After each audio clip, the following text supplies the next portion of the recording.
का मौका मिले। अच्छा, बहुत लोगों का ये रहता है ना कि दांत अगर पीले हैं या बदबू है तो उसमें कैसे कंट्रोल कर सके। मतलब किसी के पास पैसा नहीं है, वो नहीं आ सकता, तो घरेलू कुछ ऐसा बताइए कि वहीं पर कंट्रोल कर सकता है।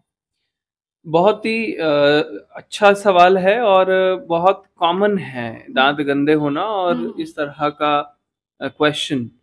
बेसिकली दांतों में गंदगी जमने का एक सबसे आसान जो तरीका है उसको आप साफ मेंटेन करके रखें, वो है जी। अगर आप अपना जो ब्रश करते हैं सुबह हम्म। 3 से 4 मिनट है जितना भी समय आप ब्रश कर रहे हैं हाँ। उसकी टेक्निक को जरूर सीखें। क्योंकि ब्रशिंग टेक्निक अगर आपकी सही नहीं है जी। तो दांतों के अंदर की सतह पे सबसे ज्यादा गंदगी जमा होने के चांसेस होते हैं। और ये भी मैं कह दूं कि अगर गंदगी जमा हो चुकी है और हम्म। बहुत ज़्यादा गंदगी है तो आपको अपने निजी जो डेंटिस्ट हैं जो हम्म। जिनके पास आप जाते हैं उनसे संपर्क करके उस जो एकदम जटिल गंदगी है उसको जी। साफ करा के उनसे टेक्निक सीखें कि कैसे ब्रश को हम्म। इस्तेमाल किया जाता है।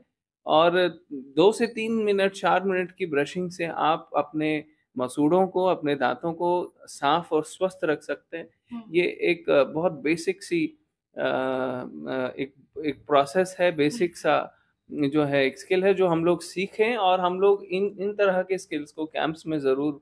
आगे प्रचार करते हैं और क्योंकि प्रसार बहुत से करते स्लम एरिया में देखा जाता है कि उनके पास उनके दांत गंदे रहते हैं, तो मतलब इस तरह से आपके उपाय से वो सही कर सकते हैं। अच्छा, ऐसा मेरे साथ भी होता है कि कुछ ठंडा खा रहे हैं या कुछ मीठा खा रहे हैं तो झनझनाहट सी होती है, तो उसके लिए कुछ उपाय बताइए। हैं। आजकल की जो जनरेशन है या जो हम लोग अपने को भी उसी में कंसिडर करते हैं, हम्म। उसमें एक बड़ी कॉमन हैबिट है। जो हम लोग ड्रिंक्स ले रहे हैं ना हाँ, हाँ। आजकल, जो कोल्ड ड्रिंक्स हैं हम्म। है ना जिनमें सोडा की मात्रा बहुत ज़्यादा है। जी। और साथ साथ में कुछ हमारी ईटिंग हैबिट्स कुछ इस तरह है जिसमें एक जो खाना है उसमें एक अलग सा चिपचिपापन है हम्म। और एक दांत में चिपके रहने की टेंडेंसी है। हम्म। इस तरह का खाना बहुत कॉमन हो गया आजकल। जी।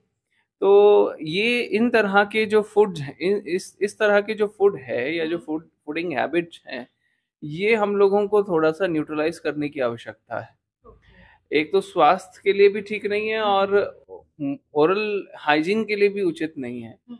क्योंकि आप अल्टीमेटली आपने एक बड़ा कॉमन एग्जाम्पल सुना होगा, मैं उस प्रोडक्ट का नाम नहीं ले सकता, बट हम्म। सुनने में आया है कि उस तरह का प्रोडक्ट जिसमें सोडा है जी। वो विदेशों में या कई ऐसी जगहों पे इसके एक्सपेरिमेंट्स किए हैं कि हमारे वॉशरूम को भी क्लीन करने की सहायता अच्छा। कर सकता है। तो वो अगर वो वॉशरूम की जटीली गंदगी को साफ कर हम्म। सकता है तो आपके दांतों का क्या वो हल कर रहा होगा। तो ये झंझनाहट यहाँ से भी शुरू होती है। हम्म।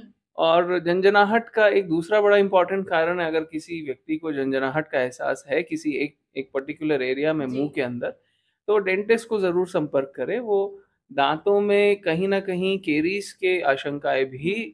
व्यक्त करता है। ये इसका थोड़ा मतलब बता दीजिए। केरीज का मतलब आम लोगों की भाषा में जो लोग कहते हैं, जिसको लेमन्स हम्म। लैंग्वेज हम लोग कहते हैं, आम लोगों की भाषा में हम लोग केरीज का कहना दांत में कीड़ा लग गया। ओके। वास्तविकता में वो कीड़ा नहीं होता, हम्म।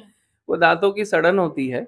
वो बहुत लोग बोलते हैं ना, कीड़ा लग गया उसको निकालना है ना, ऐसा। बिल्कुल वो कीड़ा नहीं होता और ये एक भ्रम है कि वो कीड़ा है किसी हम्म। तरह का, वास्तविकता में ऐसा कुछ नहीं है। हम्म। वो दांतों की सड़न है जो कि धीरे धीरे करके अंदर फैलती है और अल्टीमेटली जब वो अंदर नस को छूने लगती है तो बहुत हम्म। तीव्रता से दर्द का एहसास भी देती है।